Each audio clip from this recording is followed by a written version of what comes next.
किसी ने कहा साइंस लो, तो किसी ने कहा आर्ट्स लो, तो किसी ने कहा कि कॉमर्स ही सबसे बेस्ट है। अब पूछें तो भी किससे पूछें और कौन है बताने वाला। नमस्कार साथियों, आपके लिए आपका YouTube channel Balaji online classes आज आपको एक ऐसी राह बताएगा जो आपकी जिंदगी के लिए बहुत ही अहम साबित होगी। साथियों, आज मैं आपको इस प्रकार से एक ऐसा टॉपिक, आपका डाउट जो आपकी लाइफ का पहला चौराहा माना जाता है, इस पहले चौराहे पर आपको कौन सा रास्ता चयन करना होता है और आपको कौन से रास्ते पे चलना है, इन रास्तों के बारे में आज हम डिस्कस करेंगे। आपको यदि वीडियो पसंद आता है तो लाइक करना, ज्यादा से ज्यादा चैनल को शेयर करना, और आप सभी का इतना अमूल्य प्यार मिल रहा है कि आने वाले समय में आपके लिए ये बालाजी ऑनलाइन क्लासेज एक ऐसा टेक्निकल ऐप इशू करने जा रहा है जिसमें आप अपना हर प्रकार का सहयोग प्राप्त कर सकते हैं। आपको कोई भी जानकारी लेनी होगी तो उस ऐप के माध्यम से आप आराम से ले लेंगे। इसके लिए हम काम कर रहे हैं और साथ ही साथ आप सबको पता है, बताने की जरूरत है नहीं कि इस प्लेटफॉर्म से हम आपको क्या देते हैं और क्या नहीं देते हैं। साथियों, आपके सामने एक्सपर्ट फैकल्टीज इंग्लिश की, साइंस की, सब बहुत ही अच्छी तरह से मेहनत करके पढ़ाते हैं। यदि आपको किसी प्रकार की कोई प्रॉब्लम आती है तो आप व्हाट्सएप ग्रुप में मैसेज करके पूछ सकते हैं, कॉल करके पूछ सकते हैं, किसी भी सर से पूछ सकते हैं। तो आज हम अपनी कक्षा 10 में जो टॉपिक है, इनकी कक्षा 10 के बाद में हमारा कौन सा सब्जेक्ट लेना है और उस सब्जेक्ट के बारे में क्या क्या पढ़ना है, इनकी कैसे सब्जेक्ट का चयन करें, इसके बारे में डिस्कस करेंगे। काफी विद्यार्थी असमंजस स्थिति में रहते हैं। यदि आपको समझ सब्जेक्ट आ गया और आपने सही सब्जेक्ट का चुनाव कर लिया तो आपकी आगे की पढ़ाई बहुत ही अच्छी बेस्ट हो सकती है, क्योंकि काफी विद्यार्थी ऐसे होते हैं कि किस सब्जेक्ट में क्या स्कोप है, कौन सा सब्जेक्ट से हम क्या बन सकते हैं, इन सब की डिस्कशन हम नहीं कर पाते हैं कभी कभी, क्योंकि हमारे को इतना आगे का ज्ञान नहीं होता है। कक्षा 10 तक हम सब सामान्य विषय पढ़ते हैं, जो 6 विषय होते हैं जो अनिवार्य विषय माने जाते हैं। तो आज मैं आपको कक्षा 10 के बाद में क्या सब्जेक्ट लें उसके बारे में डिस्कस करते हैं। यानी कि हमारा आज का डिस्कशन का टॉपिक है कक्षा 10 के बाद कौन सा विषय लें, इसके बारे में हम आज डिस्कस करेंगे। तो आपको साथियों मैं बता देता हूं कि कक्षा 10 हमारी जिंदगी का एक चौराहा माना जाता है। कक्षा 10 है जो हमारी जिंदगी का एक चौराहा माना जाता है। इनकी इस प्रकार से हम चौराहा मान सकते हैं, जो 4 रास्तों का समूह होता है हम इसको चौराहा मान सकते हैं। इस चौराहे में अपने को 4 प्रकार के रास्ते मिलते हैं। सबसे पहला रास्ता मिलता है आपको, वो मिलता है कला का। कला यानी कि जिसे हम अंग्रेजी में कहते हैं आर्ट्स। इनकी आर्ट्स विषय का रास्ता मिलता है। दूसरा रास्ता मिलता है आपको कला के बाद में, वो मिलता है आपको सबसे दूसरा रास्ता, पहला रास्ता आर्ट्स हो जाता है। दूसरा रास्ता मिलता है कॉमर्स का, जिसे हम वाणिज्य के क्षेत्र में, बैंक के क्षेत्र में काम करते हैं, कॉमर्स का। और तीसरा रास्ता अपने सामने आता है, वो आता है साइंस का, यानी कि विज्ञान का या टेक्नोलॉजी कह सकते हैं, जिसे साइंस कहते हैं। तो साइंस का या विज्ञान का। तो इसके बाद में चौथा ऑप्शन काफी विद्यार्थियों को पता नहीं होता है, आज उनको भी बात पता चल जाएगी। चौथा ऑप्शन अपने सामने आता है, वो आता है डिप्लोमा, या एक होता है डिप्लोमा और या फिर होता है ITI, डिप्लोमा या ITI। यानी कि ये 4 रास्ते हम कक्षा 10 के बाद में चयन करते हैं। इन 4 रास्तों में से हमें कौन सा सब्जेक्ट लेना है और कौन से सब्जेक्ट के ऊपर में कितना, क्या सब्जेक्ट के अंदर क्या क्या स्कोप होते हैं, इनके बारे में हम फुल डिस्कस करते हैं।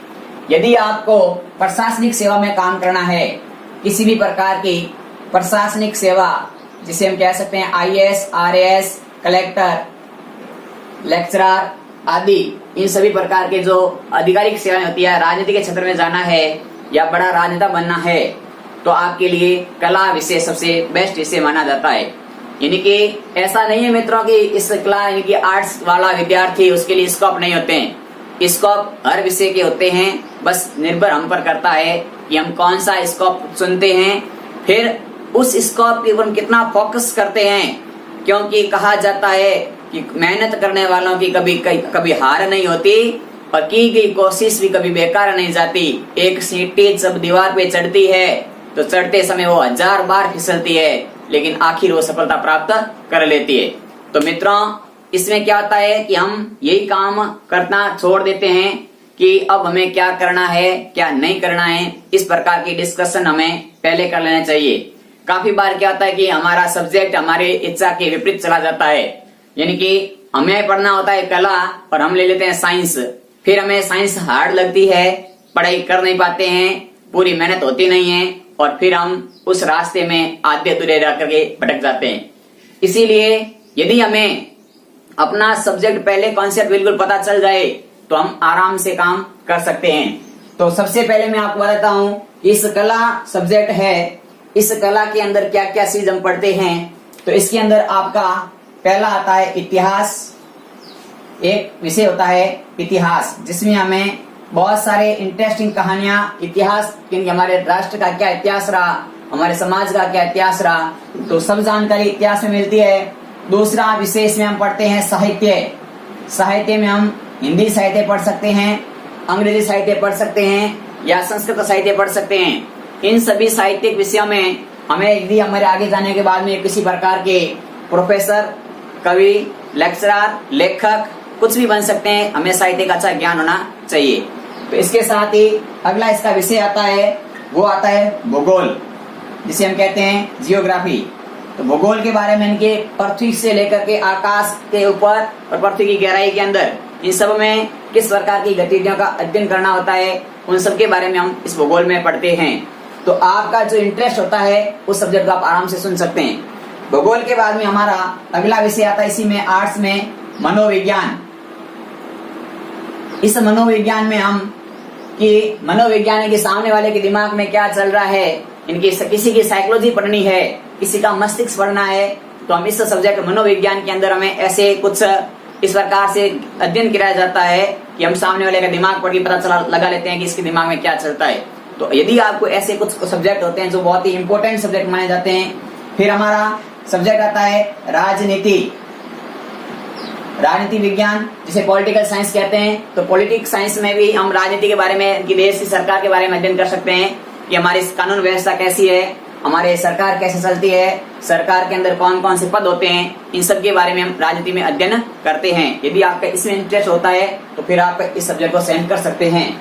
इसके बाद में हमारा सब्जेक्ट आता है समाज शास्त्र, यानी कि समाज शास्त्र में हमारे सामाजिक परिवेश के बारे में अध्ययन किया जाता है कि हमारा समाज कैसा है, हम समाज के अंदर, हमारे समाज में कौन कौन सी कुरीतियां हैं, हमारे समाज की कौन सी अच्छाइयां हैं और समाज का उत्थान कैसे कर सकते हैं। इस प्रकार से बहुत सारे जो कॉन्सेप्ट है समाज के बारे में वो समाज शास्त्र में पढ़ते हैं।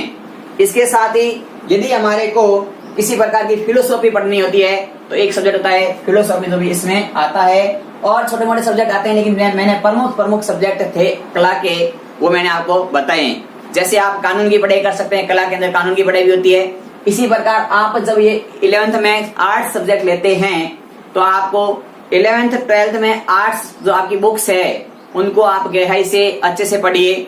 उसके बाद आपको 3 साल का बैचलर डिग्री हासिल करते हैं, किसी प्रकार का स्नातक कोर्स करते हैं BA। उसमें आपका एक प्रमुख सब्जेक्ट होता है, उस सब्जेक्ट के ऊपर आप पकड़ रखें और आराम से यदि आप कला के सारे सब्जेक्टों को कमांड में ले सकते हैं तो आपके सामने 5 साल बाद IAS या RAS का पेपर आसानी से आप पास करने की योग्यता भी रख सकते हैं। तो पहला चरण है वो है आपका आर्ट्स। काफी विद्यार्थी आर्ट्स इसलिए ले लेते हैं कि वे समझते हैं कि सबसे आसान विषय होता है आर्ट्स, पढ़ने वालों के लिए कोई हार्ड नहीं होता है, और जो नहीं पढ़ना चाहता है उसके लिए सारे विषय हार्ड ही लगते हैं। बाकी आसान है, इतना ही आसान है कि आपके जैसे मान लो गणित विषय में इंटरेस्ट कम है तो इस विषय में आप गणित आपकी अलग हो जाती है।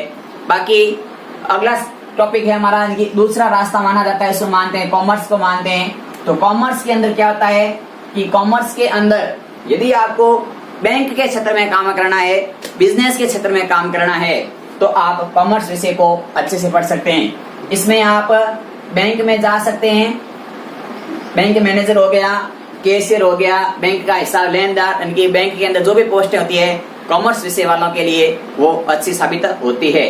साथ ही साथ यदि आप कोई व्यवसाय करना चाहते हैं तो व्यवसाय के लिए आपका सबसे बेस्ट विषय माना जाता है, कॉमर्स माना जाता है, क्योंकि इसके अंदर आप आगे जाकर के इस व्यवसाय के बारे में अच्छे से कॉन्सेप्ट सीख सकते हैं। आप कोई फैक्ट्री लगाना चाहते हैं या कोई कंपनी बनाना चाहते हैं, उस कंपनी का डेवलपमेंट कैसे करना है, इन सब बातों को आपको कॉमर्स में सिखाया जाता है। साथ ही साथ कॉमर्स में आपको कंप्यूटर का भी ज्ञान मिलता है, इनकी कंप्यूटर विषय भी कॉमर्स के साथ में माना जाता है। इनकी आगे जाके आपको कंप्यूटर की पढ़ाई करनी है, कंप्यूटर के क्षेत्र में काम करना है, तो कॉमर्स विषय बहुत ही अच्छा माना जाता है। यदि आपको कॉमर्स के अंदर आप बहुत ही अच्छे परफॉर्मेंस कर सकते हैं तो आप चार्जेंट अकाउंटेंट कहते हैं, जिसे सीए कहते हैं, इनकी आप सीए भी बन सकते हैं कॉमर्स की पढ़ाई करके, तो सबसे अच्छी पोस्ट होती है कॉमर्स वालों के लिए। तो कॉमर्स विषय लोग कहते हैं कि आसान होता है, कम पढ़ना पड़ता है, तो आपको इसमें इकोनॉमी सिखाई जाती है, आपको इसमें अपने सिखाई जाती है, अकाउंटिंग सिखाई जाती है, उसके बाद में आपको इसमें बिजनेस कैसे वो सिखाया जाता है, यानी कि व्यवसाय से संबंधित विषय होता है, कॉमर्स विषय होता है। जो जिन विद्यार्थियों को अपना पर्सनल व्यवसाय करना होता है, अपनी पर्सनल कंपनी में काम करना है, अपना पर्सनल जो बिजनेस चल रहा है उसको प्रोग्रेस करना है, या आपको आगे जाकर के कंप्यूटर के क्षेत्र में इनकी आपको कंप्यूटर के ऊपर बिलिंग का काम है, या कोई प्रकार की रिपोर्ट तैयार करनी है, सीए रिपोर्ट वगैरह कहते हैं जिसे, तो उन पढ़ाई के लिए आप अपना कॉमर्स विषय का चयन कर सकते हैं। तीसरा हमारे सामने ऑप्शन आता है, वो ऑप्शन आता है साइंस विषय का, जिसे हम विज्ञान कहते हैं। साइंस विषय के अंदर आपको दो प्रकार की ब्रांच मिलती है, एक आपकी ब्रांच होती है मेडिकल की और एक आपके सामने ब्रांच होती है नॉन मेडिकल की। यानी कि साइंस में दो क्षेत्र आ जाते हैं, एक साइंस जिसमें मेडिकल के बारे में पढ़ते हैं, इनकी चिकित्सा के क्षेत्र में पढ़ते हैं, दूसरी साइंस होती है जो चिकित्सा के क्षेत्र में काम ना करके अलग काम करती है। तो चिकित्सा के क्षेत्र में काम करेंगे, यदि हम मेडिकल साइंस का चयन करते हैं तो हमारी इसमें पोस्ट होती है, इनकी आपका स्कोप होता है, वो होता है डॉक्टर लाइन में।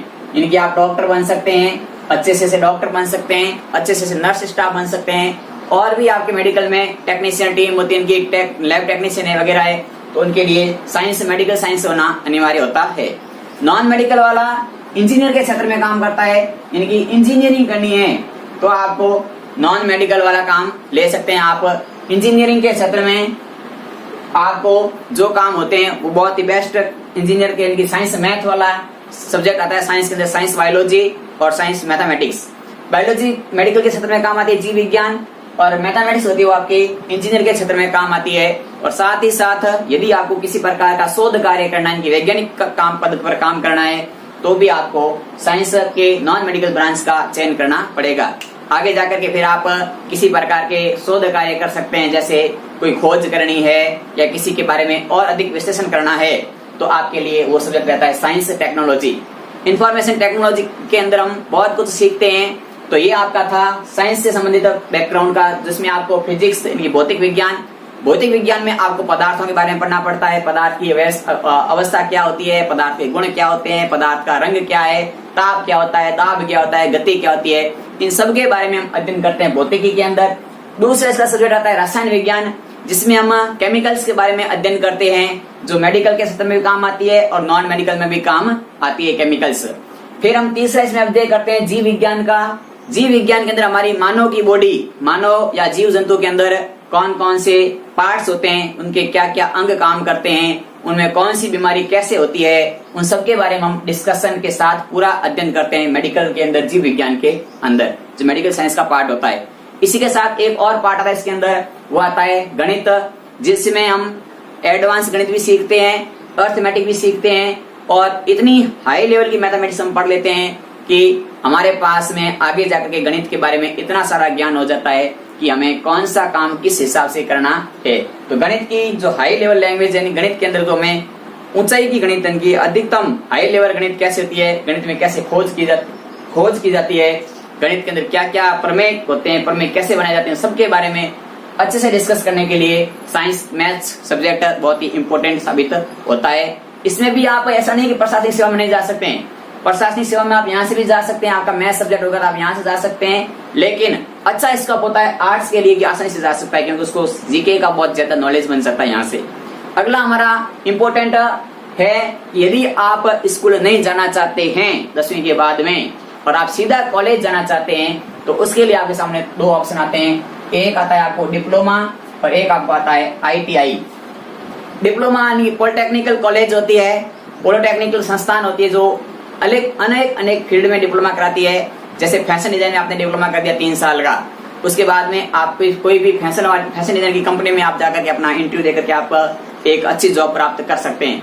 यदि आपने इलेक्ट्रिकल क्षेत्र में डिप्लोमा कर दिया तो आप इलेक्ट्रिकल क्षेत्र में कहीं पे भी आपके पास में कोई स्कोप आ सकते हैं, रेलवे वगैरह में बहुत सारे स्कोप आते रहते हैं। इसी प्रकार आपने मैकेनिकल में डिप्लोमा कर रखा है तो आप किसी भी कंपनी में मैकेनिकल तौर पर काम कर सकते हैं, आप आसानी से अपना जॉब अपना पैसा अपना सेटअप तैयार कर सकते हैं। तो डिप्लोमा के अंदर आपको पॉलिटेक्निक कॉलेज में 10th बेस पर बहुत सारे डिप्लोमा कराए जाते हैं, जैसे फैशन डिप्लोमा है, इलेक्ट्रिकल है, मैकेनिकल है, फूड का यानी कि भोजन बनाने वाले जो होते हैं अपने कुक वगैरह इनके डिप्लोमा होते हैं, और भी अन्य बहुत सारे डिप्लोमा के कोर्स चलते हैं जो 10th बेस पर होते हैं। यदि आपको डिप्लोमा के अंदर भी इंटरेस्ट नहीं है तो आप 1 साल का कोर्स होता है ITI, 1 साल के कोर्स में ITI में आप डिप्लोमा यानी ITI कर सकते हैं, जिसमें आपको इंडस्ट्रियल ट्रेनिंग दी जाती है, यानी कि आपको इंडस्ट्रीज में कैसे काम करना है। यानी कि आप किसी जेसीबी कंपनी में जैसे काम करने चले गए तो आपको उसके जेसीबी के एक पार्ट्स अलग अलग पार्ट्स में से आपको एक पार्ट, जैसे आपने इंजन का काम सीखा है तो आप 1 साल में इंजन का आपने ITI कर रखी इंजन में, डीजल में या डीजल मैकेनिकल आपने इंजन का काम सीखा है तो आपके लिए बहुत ही अच्छा स्कोप रहता है। तो इस प्रकार से हमारे सामने जिंदगी का पहला चौराहा आता है कक्षा 10 के बाद में, जहां विद्यार्थी भटक जाता है।